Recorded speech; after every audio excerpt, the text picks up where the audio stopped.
Symptoms of yellow fever include jaundice, fever, nausea, delirium, and eventually bleeding through the eyes.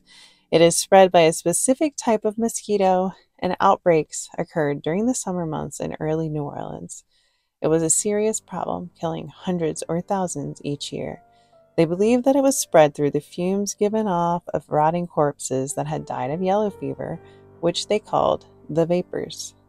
They did not understand that mosquitoes were how it spread until the 1890s, so any mitigation efforts, such as building cemeteries outside of the city, did not help to prevent the outbreaks, which killed significant portions of the population. After the disease was understood and a city water system was installed around 1916, water cisterns were largely dismantled to prevent the reproduction of mosquitoes, which rely on standing water. Yellow fever was also considered the stranger's disease for a time because folks who had grown up in New Orleans and lived through outbreaks as children were thought to be acclimated.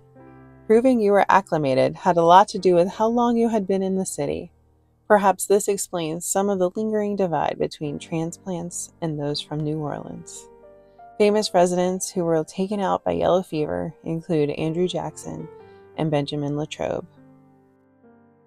St. Louis No. 1 was built when they thought that yellow fever was contagious to move the cemetery out of the city just beyond the ramparts in 1789.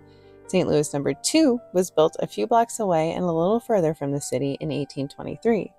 Approval was given to build St. Louis No. 3 on Esplanade even further from the city when those started to fill. Near Bayou St. John was very far from the city at that time. While it was approved in 1849, approval was rescinded as the neighbors there also did not want a cemetery nearby, just like the citizens in the city. The worst year on record was 1853, when more than 8,000 citizens died of yellow fever.